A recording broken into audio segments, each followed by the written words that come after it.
అందరికీ నమస్తే. ఆంధ్రప్రభకి స్వాగతం. నేను మీ సంతోషి. బ్యాంక్ అప్పు తిరిగి చెల్లించకపోతే వచ్చే నష్టాలేంటి, లాభాలేంటి, దీని గురించి మనతో పాటు మాట్లాడడానికి ఉన్నారు రిటైర్డ్ రీజనల్ మేనేజర్ అయినటువంటి జి జగ్గయ్య గారు. ఆయన అడిగి పూర్తి వివరాలు తెలుసుకుందాం. నమస్తే సార్. నమస్తే అమ్మా. సార్, యాక్చువల్గా చాలామంది లోన్స్ తీసుకుంటూ ఉంటారు. ఆ లోన్ తిరిగి చెల్లించకపోతే అసలు ఖాతాదారుకు వచ్చే లాభ నష్టాలు ఏంటి? ఖచ్చితంగా నష్టాలే ఉంటాయి. తెలియని వ్యక్తులు ఊరికే ఏమైనా అపోహలు ఉంటారేమో కానీ, ముందు అప్పు అంటే ఏంటిది? తిరిగి చెల్లించేది. అంటే ఖాతాదారు విషయంలో రుణం తీసుకున్న వ్యక్తి, బారోవర్ అంటాం ఇంగ్లీష్లో, తన సైడ్ నుంచి ఏంది తిరిగి చెల్లించాలి. బ్యాంకు ఉద్దేశం లేనిది తిరిగి వసూలు చేసుకోవాలి. అప్పు అంటేనే తిరిగి చెల్లించేది అన్నప్పుడు మరి తను చెల్లించకపోతే కరెక్ట్ కాదు కదా. ఖచ్చితంగా బ్యాంక్స్ చర్య తీసుకుంటాయి. అయితే ఎలా తీసుకుంటే రకరకాలుగా, చాలామందికి రకరకాల అపోహలు ఉన్నాయి. అసలు చెల్లించకపోతే ఏం కాదులే అనే అభిప్రాయం ఉన్న వాళ్ళు కూడా ఉంటారు. తెలిసిన వాళ్ళు, తెలియని వాళ్ళు. దీనికి ఎడ్యుకేటెడా అన్ఎడ్యుకేటెడా అనేది కూడా లేదు. బాగా చదువుకున్న వాళ్ళు కూడా ఏమవుతుందిలే అనే అభిప్రాయం ఉన్న వాళ్ళు కూడా ఉంటారు. కానీ అది ఎప్పటికి కూడా ఇబ్బందే, కష్టమవుతుంది. ఖచ్చితంగా బ్యాంకు అప్పు ఇచ్చింది అని అంటే వాస్తవానికి బ్యాంకు సొంత డబ్బేం కాదు. ఒక రకంగా ఏమంటామంటే దాన్ని పబ్లిక్ మనీ అంటాం. పబ్లిక్ అంటే ఖాతాదారులు, డిపాజిటర్లు ఉన్నారు కదా, వాళ్ళ మనం డిపాజిట్ చేసుకునే అమౌంటే మనం అప్పు రూపంలో ఇస్తాం. మిగతా ఉంటుంది రీఫైనాన్స్ అని, కొంత క్యాపిటల్ అనేది చాలా తక్కువ ఉంటుంది బ్యాంకులో. ఇలా మరి ఆ డబ్బు నువ్వు తిరిగి వసూలు చేయకపోతే, మనం ఇదివరకు కూడా మాట్లాడుకున్నాను, డిపాజిటర్స్కు ఎలా చెల్లించగలం? లేదు. బ్యాంకులో తక్కువ వడ్డీ రేట్ అయినా డిపాజిట్ల మీద తక్కువ వడ్డీ రేటు అయినా కానీ, ఎందుకు ఎక్కువ మంది డిపాజిట్లు పెట్టుకుంటున్నారు, లక్షల కోట్లు ఎందుకు వస్తున్నాయంటే ఒక నమ్మకం. ఏ రోజు అడిగినా పేమెంట్ చేస్తుంది. అది మేము పేమెంట్ చేయడానికి మాకు వీలు కాదు అనే మాట బ్యాంకు నుంచి ఉండదు. ఎప్పుడు అడిగితే అప్పుడు మనం డబ్బులు తీసుకోవచ్చు కాబట్టి అనే ఒక గట్టి నమ్మకం ఉంది. కాబట్టి ప్రజలు, ఖాతాదారులు డిపాజిట్లు పెట్టుకుంటున్నారు. మరి ఆ డబ్బుని మనం అప్పించి బ్యాంకు వసూలు చేసుకునే పరిస్థితి లేకపోతే ఎలా? వదిలిపెట్టడానికి అవకాశం ఉండదు. అయితే ఏంటి చెల్లించకపోతే ఏంది? ఇప్పుడు చాలా వాటికి సెక్యూరిటీ ఉన్న అప్పులు ఉంటాయి, సెక్యూరిటీ లేని అప్పులు ఉంటాయి. అన్నిటికీ ఆస్తులు ఏం తాకట్టు పెట్టుకో. మార్టిగేజ్ అంటాం కదా, ప్రాపర్టీ మార్టిగేజ్ అన్నింటికి ఉండదు. ఒక్కొక్క లోన్ బట్టి ఒక లిమిట్ ఉంటుంది. కొంతమంది గోల్డ్ లోన్ పెట్టుకుంటే గోల్డ్ ఉంటుంది, అది సేఫే కాబట్టి కట్టినా కట్టకుండా ప్రాబ్లం లేదు. ఒక ప్రాపర్టీ పెట్టుకుంటాం, ప్రాపర్టీ పెట్టుకొని ఉంటే పెట్టుకునే ఉంటాయి. అయితే అప్పుడు ఏంటంటే కొన్ని పర్సనల్ లోన్స్ కూడా ఉంటాయి కదా సార్, ఉంటాయి, శాలరీ మీద ఉంటాయి. అక్కడ ప్రాపర్టీ ఏం పెట్టుకోలేదు. దానికి ఏంటి, మామూలుగా చిన్న చిన్న వ్యాపారాలు ఉంటుంది, లేకపోతే వ్యవసాయ రుణాలు ఉంటుంది. ఇప్పుడు క్రాప్ లోన్ ఉంటుంది, ఉదాహరణకు ఒక 2 lakhs వరకు మార్టిగేజ్ అవసరం లేదు. కొద్దిగా తేడాలు ఉంటాయి సెక్యూరిటీలో, ఒక్కొక్క బ్యాంకు ఒక్కొక్క రకంగా ఉంటుంది. మరి అలాంటప్పుడు ఎలా వసూలు చేస్తారు అనేది ఉండొచ్చు. మామూలుగా బ్యాంకు అప్పు ఇచ్చేటప్పుడు ఏం చేస్తామంటే, అప్పు సైజునంటే అప్పు ఎంత ఇస్తున్నామనే అమౌంట్ ఆఫ్ లోన్ బట్టి కానీ, ఏ రకమైన అప్పు ఇస్తున్నామనే దాన్ని బట్టి కానీ సెక్యూరిటీ నామ్స్ అనేది ఉంటుంది. అంటే సెక్యూరిటీ తీసుకోవాలన్నా వద్దా, లేకపోతే ఏ సెక్యూరిటీ తీసుకోవాలా అనేది ఉంటుంది. ఇలా పర్సనల్ లోన్స్ ఏంది, హౌసింగ్ లోన్స్ ఏంది, రకరకాల లోన్లు ఉన్నాయి కదా. మామూలుగా మనం ఏది ఇచ్చినా, అంటే బ్యాంకు పర్సనల్ లోన్స్ అనేవి ఒక నిమిషం పక్కకు పెడితే, ఒక పర్పస్. మామూలుగా మీరు బ్యాంకుకు రాగానే మీరు అప్పు అడిగితే మీకు దేని కొరకు అవసరం అనేది బ్యాంక్ అడుగుతుంది. సార్ అప్పు కావాలి అని అనగానే ఎందుకంటే దేని కొరకు, పర్పస్ ఏంటి అనేది. పర్పస్ లెస్గా అప్పు ఇవ్వదు. ఏదో ఒక కారణం లేకుండా అప్పు తీసుకోరు, మీరు అడగరు, మేము ఇవ్వం కదా. అయితే ఉదాహరణకు ఒక కిరాణా వ్యాపారం లేదా పాన్ డబ్బా అనుకున్నాం, చిన్నగా మాట్లాడు, పాన్ డబ్బా అనుకుంటాం. పాన్ డబ్బా పెట్టుకుంటే చిన్న విలేజ్లో అంటే ఇస్తాం. దానికి 50,000, 1,50,000, 2 లక్షలు ఇస్తే దానికి సెక్యూరిటీ వేరేదేం తీసుకోం. దాంట్లో అక్కడ ఏంటంటే హైపోతికేషన్ అంటాం. ఏది, ఆ డబ్బా కానీ డబ్బాలో ఉన్న వస్తువులు కానీ మాకే హైపోతికేట్ చేసి ఉన్నాయి అని అన్నట్టు. తప్పు కట్టకపోతే దానికి ఒక ప్రొసీజర్ ఉంటుంది. ఇలా అడగడము అనేది ఇవన్నీ మామూలే. అయినా కానీ అడిగినా కానీ, అంటే ఫాలోఅప్ చేసినా కానీ ఆయన తిరిగి చెల్లించకపోతే లీగల్ ప్రొసీజర్ ఉంటుంది, నోటీస్ ఇవ్వడం. అయితే మనం ఇచ్చిన వాటిని కూడా సీజ్ చేసి అమ్ముకోవడానికి బ్యాంకుకు ఉంటుంది. ఆ డబ్బా కావచ్చు, డబ్బాలున్న వస్తువులు కావచ్చు. సీజర్ అంటే సీజర్ నోటీస్ ఇచ్చేసి వాటిని మూవబుల్స్ అంటే కదిలే అన్నింటిని కూడా మనం తీసుకెళ్ళచ్చు. ఒక మిషన్ ఇచ్చినాం, తీసుకెళ్ళచ్చు. ఒక మోటార్ ఇచ్చినాం, బ్యాంక్స్ తీసుకెళ్ళి వాటిని వేలమేసి, ఒక ప్రొసీజర్ ఉంటుంది, వేలమేసి అమ్మేసి, ఆ అమ్మడం ద్వారా వచ్చిన డబ్బును అప్పుకు జమ చేసుకొని మిగిలింది ఏదైనా ఉంటే మళ్ళీ అతనికే, ఖాతాదారికే ఇవ్వడం జరుగుతుంది. అలా అంటే చరాస్తులు అంటే వాటిని మూవబుల్ అసెట్స్ అంటే వాటిని అమ్మి ఇది చేసుకోవచ్చు, అలాగే కొన్నిసార్లు గ్యారంటర్ అని తీసుకుంటాం, అంటే జమానత్దార్ అంటాం కదా తెలుగులో. చాలామంది జమానత్దార్ ఏమనుకుంటాడంటే సంతకం పెట్టేటప్పుడు గ్యారంటీ ఇచ్చేటప్పుడు ఇస్తాడు, లోన్ తీసుకునేటప్పుడు. బ్యాంక్ వాళ్ళు వసూలకపోతే నన్ను ఎందుకు అడుగుతున్నావు సార్, ఆయన అడుగు, ఆయన కట్టనప్పుడు కదా, లేకపోతే ఆయనకు అది ఉంది ఇది ఉంది, ఆయన మీద చర్య తీసుకున్న తర్వాత నా దగ్గరికి రావాలి కానీ మీరు నా దగ్గరికి వచ్చి అడుగుతున్నారు. అయితే అది తప్పు. ఆ అగ్రిమెంట్లోనే ఉంటుంది కానీ ఎవరం చదువుకోం, అగ్రిమెంట్లో చదువుకోం కదా, అది వ్యక్తిగతం కాదు, బ్యాంకుకు ఇస్తున్నాం కాబట్టి లైన్ టు లైన్ చదువుకొని ఏం సంతకాలు చేయం. అప్పుడు అప్పు అవసరం, అగ్రిమెంట్ల మీద అందరం చేస్తాం చదవకుండానే.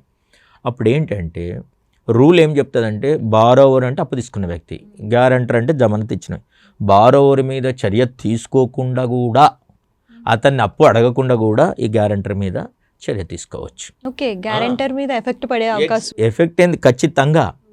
ఇప్పుడు మామూలు వ్యక్తిగా నేనేమంటా అంటే ఇప్పుడు గ్యారంటర్ అంట, గ్యారంటర్తో మాట్లాడేటప్పుడు ఏమంటే అవునయ్యా ఆయనే కడతాడు అనుకున్నప్పుడు నిన్నెందుకు తీసుకుంటా గ్యారంటర్గా, ఆయన కట్టనప్పుడు నీవు కట్టతావు లేకపోతే ఆయనతో కట్టించగలవు అనే కదా నువ్వు నాకు హామీ ఇచ్చినావు, షూరిటీ ఇచ్చినావు.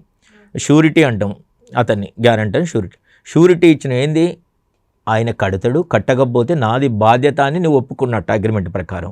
అయితే ఆయనను అడగకుండా కూడా, బారోని అడగకుండా కూడా గ్యారంటర్ దగ్గర వసూలు చేసుకునే హక్కు బ్యాంకుకు ఉంటుంది. ఆయన మీద కానీ ఆయన ఆస్తుల మీద కానీ చర్య తీసుకోవచ్చు, గ్యారంటర్ మీద కూడా. ఒకటి ఇక మిగతా బారోవర్ కూడా నేను ఎలా అయితే ప్రాపర్టీ అయితే మార్టిగేజ్ చేయలేదు కాబట్టి నా ఆస్తుల మీద ఏం చర్య తీసుకోవడానికి లేదు, వ్యక్తిగతంగా నన్ను ఏమంటారు అంటారు, లేకపోతే ఇచ్చింది పాండబ్బన ఇలాంటివి ఉంటాయి కదా, అవన్నీ అమ్ముకొని ఉంటాడు. అప్పుడు ఏం చేస్తాడులే అనుకుంటారు. అలాంటప్పుడు అంటే ఆస్తి తాకట్టు పెట్టకున్నా, మాకు బ్యాంకుకు మార్టిగేజ్ చేయకున్నా అలాంటి ఆస్తి మీద కూడా చర్య తీసుకోవడానికి ఉంటుంది. అంటే కాకపోతే ఏంటంటే అవి ఎక్కడ తాకట్టు పెట్టి ఉండకూడదు, అది అందరికి తెలిసిన విషయమే. ఇలా ప్రతి చర్య తీసుకోవచ్చు. ఎలా, గ్యారంటర్ మీద తీసుకోవచ్చు, ప్రాపర్టీ అంటే మార్టిగేజ్ మాకు తాకట్టు పెట్టిన ప్రాపర్టీని కూడా అంటే మనం కోర్టుకు వేసి వెళ్ళమేయచ్చు. కోర్టుకు వేయకుండా కూడా ఒకటి సర్ఫేసీ యాక్ట్ అని వచ్చింది 2002లో, దాని ద్వారా కోర్టుకు పోకుండా కూడా చాలామందికి ఎలా అయిపోయిందంటే కోర్టులో కేసులు ఎక్కువ కాబట్టి జడ్జిమెంట్ రావడానికి, అంటే డిగ్రీ అంటాం, జడ్జిమెంట్ వచ్చి దాన్ని వేలం వేసి అమ్ముకోవడానికి చాలా టైం పడుతుంది కాబట్టి కానీలే కోర్టుకు పోతే ఎన్ని రోజులకు తేలుతుంది అనే మొండితనంతో కూడా ధీమాతో ఉండిపోతున్నారు. అయితే అలాంటి డిలే అక్కడ ఉండడానికి ఈ బ్యాంక్స్కు రైట్ వచ్చింది, ఏది సర్ఫేస్ యాక్ట్ 2002 అనేది అక్కడి నుంచి అమలుకి వచ్చింది. ఆ చట్టం ద్వారా ఏంటంటే కోర్టుకు పోకుండానే మనకు తాకట్టు పెట్టిన ఆస్తులను డైరెక్ట్ బ్యాంకే వేలమేసి అమ్ముకోవచ్చు. ప్రొసీజర్ ఉంటుంది, నోటీస్ ఇవ్వడము, డిమాండ్ నోటీస్ అని, పొసెషన్ నోటీస్ అని, అసోసియేట్ చేసి తర్వాత వేలమేసి ఇలా చేయడానికి అలా కూడా ఉంటుంది.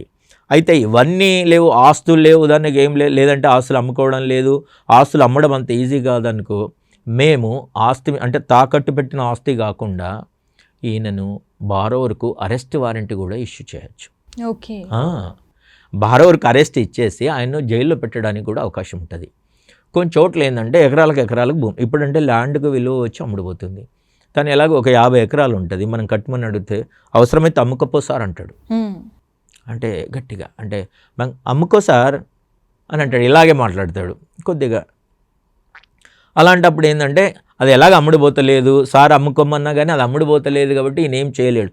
అలాంటి టైంలో లేకపోతే నువ్వేం చేస్తావో చేసుకోబో అని కొద్దిగా అంటే అహంకారంతో మాట్లాడిన సందర్భాలు కూడా ఉంటాయి అక్కడక్కడ. అప్పుడు మనం తనకు తెలియచేయడానికి, అది వ్యక్తిగతం కాదు, ఇప్పుడు ఇంతమంది ప్రజల్లో అతను ఒకడు అలా అనడం వల్ల మిగతా వాళ్ళ కూడా ఒక రాంగ్ మెసేజ్ వెళ్తుంది. అంటే కట్టకపోతే ఏం చేయలేరు, గట్టిగా మాట్లాడితే కూడా బ్యాంక్ ఏం చేయలేదు అనే ఒక దురభిప్రాయం మిగతా వాళ్ళు కలిగితే వాళ్ళు కూడా కట్టడానికి వెనకడిగేసి కట్టకుండా పర్వాలేదు. అప్పుడు అలాంటి ఏం చేస్తామంటే తనకు అరెస్ట్ వారెంట్ కూడా ఇవ్వడానికి ఉంటుంది, అరెస్ట్ చేసి జైల్లో పెట్టచ్చు అప్పు కట్టేంతవరకు. ఓకే, ఆ అరెస్ట్ అయ్యి జైల్లో ఉన్నంత పీరియడ్లో ఆయనకు మెయింటెనెన్స్ అంటారు, మెయింటెనెన్స్ బ్యాంక్ పే చేస్తుంది, అది పెద్ద మొత్తంలో ఏముండదు. కానీ తనకు ప్రిస్టేజ్ కదా, ఆస్తి ఉండి కావాలని అహంకారంతో కడతలేడంటే అరెస్ట్ చేస్తే ఊరికి అరెస్ట్ వారెంట్ రాగానే పరిగెత్తుకొస్తాడు. అంటే బ్యాంక్స్ ఇలా కూడా చేస్తాయి. కాకపోతే బ్యాంకులో ఉన్న ఒక మంచి ఉద్దేశం ఏంటంటే ఎవరిని కూడా వ్యక్తిగతంగా కక్ష సాధించాలనే ఉద్దేశం నాకు తెలిసినంతలో సాధారణంగా ఏ బ్యాంకర్కి ఉండదు.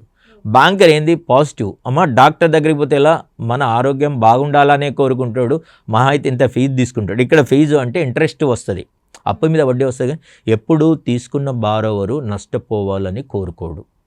తనకు మంచి జరగాలి, బ్యాంక్ అప్పు ఇవ్వడం వలన తను అభివృద్ధి చెందిన అనే భావన కలగాలి అనే ఉద్దేశమే బ్యాంకుకు ఉంటుంది. ఇది అందుకని ఎలాంటి అప్పును కూడా సాలరీ అటాచ్మెంట్ పెట్టచ్చు. ఏది ఇప్పుడు మీరు అన్నారు కదా పర్సనల్ లోన్స్ కదంటే పర్సనల్ లోన్స్కి సాలరీస్ ఉన్నాయి కదా, సాలరీ అటాచ్మెంట్ పెట్టచ్చు. సార్ ఒకవేళ పర్సనల్ లోన్ శాలరీ మీద తీసుకుంటే వాళ్ళకి ఏదైనా కారణం వల్ల ఉద్యోగం పోతే వాళ్ళు పే చేయడానికి ఉండదు కదా లోన్. సో అలాంటి వాళ్ళ మీద ఎలాంటి చర్య? మిగతా ప్రాపర్టీ ఉందా లేదా, ఇప్పుడు ఉద్యోగానికి లింక్లోనే ఇచ్చాము, మరి ఉద్యోగం పడగొట్టుకోవడం అనేది ఆయన మిస్టేక్, ఆయన ఇంటర్నల్ ఆ కంపెనీ ఆ సంస్థన అది. మరి ఉద్యోగం పోయింది కాబట్టి నేను పే చేయను అనడానికి వీల్లేదు. మిగతా సోర్స్ ఉందా, మిగతా ఇన్కమ్ సోర్స్ ఉందా లేదా, మిగతా రకమైన ఆస్తులు ఉండి మిగతా రకమైన డబ్బు ఉండి ఆదాయ వనరులు ఉన్నప్పుడు ఉద్యోగం పోయింది కాబట్టి నేను డబ్బు చెల్లించను అని అనడానికి వీల్లేదు. ఆయన పే చేయాల్సిందే, వేరే రకంగా కూడా పే చేయాల్సిందే. కాకపోతే కొంత టైం ఇవ్వడమా అలాంటిది. నేనేమన్నా చూడు మానవ కోణం అనేది ఎప్పుడూ ఉంటుంది, హ్యూమనిటేరియన్ గ్రౌండ్స్ ఉంటాయి కదా. మరి ఆయన నష్టపోయినప్పుడు ఇబ్బంది అయినప్పుడు నిన్ననో మొన్నో సస్పెండ్ అయ్యిండు ఏదో అయినప్పుడు మనం వెంటనే పోయి యాక్షన్ తీసుకోలేం కదా, సఫిషియెంట్ టైం ఇస్తాం, పర్వాలేదు. ఓకే పెండింగ్ అయింది అప్పు అంటే అప్పు పోయినట్టు కాదు కదా, ఫర్ ద టైం బీయింగ్ మనం వసూలు చేయలేకపోతున్నామన్న ఒక సదుద్దేశంతో ఉన్నప్పుడు బారోవర్ మీద ఎక్కువ ఒత్తిడి లేకుండా తనకు కొంత టైం ఇచ్చి సానుకూలంగా స్పందించి మనం వసూలు చేసుకోవడానికి అది కూడా అవకాశం ఉంటుంది. ఉద్యోగంలో ఉంటే సాలరీ అటాచ్మెంట్ ఇస్తాం. ఓకే, నెలకు ఎవరైతే తనకు జీతం పే చేస్తారో వాళ్ళు కట్ చేసి దాంట్లోకి వెళ్ళి జీతంలోకి వెళ్ళి కట్ చేసి అది బొంగ మిగిలిందో ఆయనకి ఇస్తారు. మాకు ఇన్స్టాల్మెంట్ అది బ్యాంకుకు పంపించడానికి ఉంటుంది. కోర్టుకు పోతే కూడా చాలా మ్యాటర్స్ ఉంటాయి. మామూలుగా ఈ యాక్చువల్గా బ్యాంక్ అప్పులో ఎవరైనా తెలిసి తెలియక ఆ బారోవర్ తరఫున అంటే అప్పు తీసుకున్న వ్యక్తి తరఫున కోర్టుకు వెళ్తారు. కానీ అంటే కొంతమంది నాకే ఎక్కువ తెలివి ఉందనుకుంటారా మరి ఏమనుకుంటారు, కానీ అడ్వకేట్ని వాళ్ళు కూడా పెట్టుకుంటారు. మామూలుగా అక్కడ ఎక్కువ వాదించడానికి ఏముండదు. తను ఏం చెప్పాలి, అప్పు తీసుకోలేదని చెప్పగలడా? చెప్పలేడు, ఎందుకంటే డాక్యుమెంట్లు అన్నీ ఉన్నాయి. నేను సంతకం పెట్టలేనని చెప్పగలడా? చెప్పచ్చు, కానీ ఫోరెన్సిక్ టెస్ట్కి పంపిస్తే ఎవరు సంతకం పెట్టినని తెలుస్తుంది. నిజంగా పెట్టకుండా బ్యాంకు ఎవరిని అడగదు కదా. అప్పు తీసుకున్న వ్యక్తి దగ్గర అడగడానికే తనకు సరిపోయేంత ఇది అవుతలేదంటే ఇంకా తీసుకున్న వ్యక్తిని బ్యాంక్ ఎందుకంటే ఇది ప్రైవేట్ లెండింగ్ కాదు కదా. కాబట్టి అంత తప్పించుకోలేదు. మహా అయితే వాళ్ళు ఏం చేయాలంటే నాకు ఏదో ఇబ్బందులు ఉన్నాయి అది ఇది అని ఇలాగే ప్రే చేసుకుంటారు కోర్టుని, ఏంటంటే కొద్దిగా ఇంట్రెస్ట్ తగ్గి అది ఇది అని. తప్పించుకోవడానికి అవకాశం ఉండదు. అయితే మనం లాభ నష్టాలు అన్నాం. అప్పు చెల్లించడం ద్వారా గుడ్, మనం అసలు పాయింట్కి వచ్చాం. అప్పు ఇదంతా ప్రొసీజర్. అప్పు చెల్లించడం ద్వారా చెల్లించుకుంటూ పోతే అప్పు తగ్గుద్దా? కొంత హ్యాపీగా ఉంటుంది, అంటే ప్రశాంతత ఉంటుంది. వడ్డీ కూడా తగ్గుద్దా చెల్లించుకుంటూ పోతే? అవునా? ఆర్థిక క్రమశిక్షణ ఏర్పడుతుంది. అంటే మీరు ఎంత ఖర్చు చేసుకోవాలి ఏంటి అనేది మీకు తెలుస్తుంది. Every month payment, every month కానీ 6 months కానీ వాట్ ఎవర్ ఎట్లా ఉంటే రీపేమెంట్ అలా ఉంటుంది. అవుతుందా? మీ సిబిల్ స్కోరు పెరుగుతుంది, మీ క్రెడిట్ వర్తినెస్ పెరుగుతుంది. అంటే మీరు చక్కగా చెల్లించడం ద్వారా మీకు భవిష్యత్తులో మంచి అప్పులు, ఇంకా పెద్ద అప్పులు, ఇంకా రకరకాల అప్పులు మీరు పొందడానికి అవకాశం ఉంటుంది. ఇదే కాదు, ఇప్పుడు సిబిల్ వలన ఈ బ్యాంకులో మీరు సరిగా చెల్లించకపోయినా మిగతా బ్యాంకులలో కూడా తెలుస్తుంది. నేనేముంది ఎన్నో బ్యాంకులోనే ఈ బ్యాంకుకు రాని ఇంకో బ్యాంకు వెళ్తాను కూడా, ఇవన్నీ ఎఫెక్ట్ ఉంటాయి. ఇంకోటి హాయిగా మానసిక ప్రశాంతత ఉంటుంది అప్పు చెల్లించుకోవడం వల్ల. కాబట్టి ఇవన్నీ లాభాలు నష్టాలు చర్యలు ఉంటాయి. తాకట్టు పెట్టిన ఆస్తి పోతుంది, ఈ సిబిల్ స్కోర్ పోతుంది, ఎక్కడ మళ్ళీ అప్పు దొరకదు. ఈరోజు ఏదో ఉదాహరణకు చెప్తే ఈరోజు 1,00,000 అప్పు ఉందని నేను కట్టను అనుకుంటే రేపు పెద్ద అప్పు అవసరం ఉన్నప్పుడు, రేపు ఇల్లుకి కానీ కారుకి కానీ ఎడ్యుకేషన్ కానీ పిల్లలకు అవసరం ఉన్నప్పుడు లోన్ శాంక్షన్ కాదు. అలాంటి ఒక మంచి అవకాశాన్ని కోల్పోతున్నావు, సిబిల్ దెబ్బతింటుంది. అది ఎలాంటిదంటే తనకు తాను, నేను ఇదివరకు కూడా చెప్పాను, ఆర్థిక ఆత్మహత్యలు తనకు తానే నష్టపరుచుకుంటుండు. అలా చేయకూడదు. అందుకనే మనకు పేమెంట్ చేసే శక్తి ఉన్నప్పుడు మాత్రము తిరిగి చెల్లించకుండా ఉండడం అనేది సరి అయింది కాదు. అది బ్యాంకు కన్నా అతనికే వ్యక్తిగతంగా నష్టపరుచుకున్నట్టు. బ్యాంకులో ఎలాగో వదిలేయవు. కాబట్టి తిరిగి చెల్లిస్తే అన్ని రకాల లాభం ఉంటాయి. వడ్డీ తక్కువ పడుతుంది, అప్పు వెళ్ళిపోతుంది అంటే తీరిపోతుంది, ఆర్థిక క్రమశిక్షణ ఏర్పడుతుంది, మీ సిబిల్ స్కోర్ బ్యూటిఫుల్గా ఉంటుంది. భవిష్యత్తులో కూడా ఏ రకమైన లోన్స్ అని కూడా ఇప్పుడు కూడా అభివృద్ధి చెందాలి అని అంటే, ఆర్థికంగా అభివృద్ధి చెందాలంటే వనరులు అవసరం.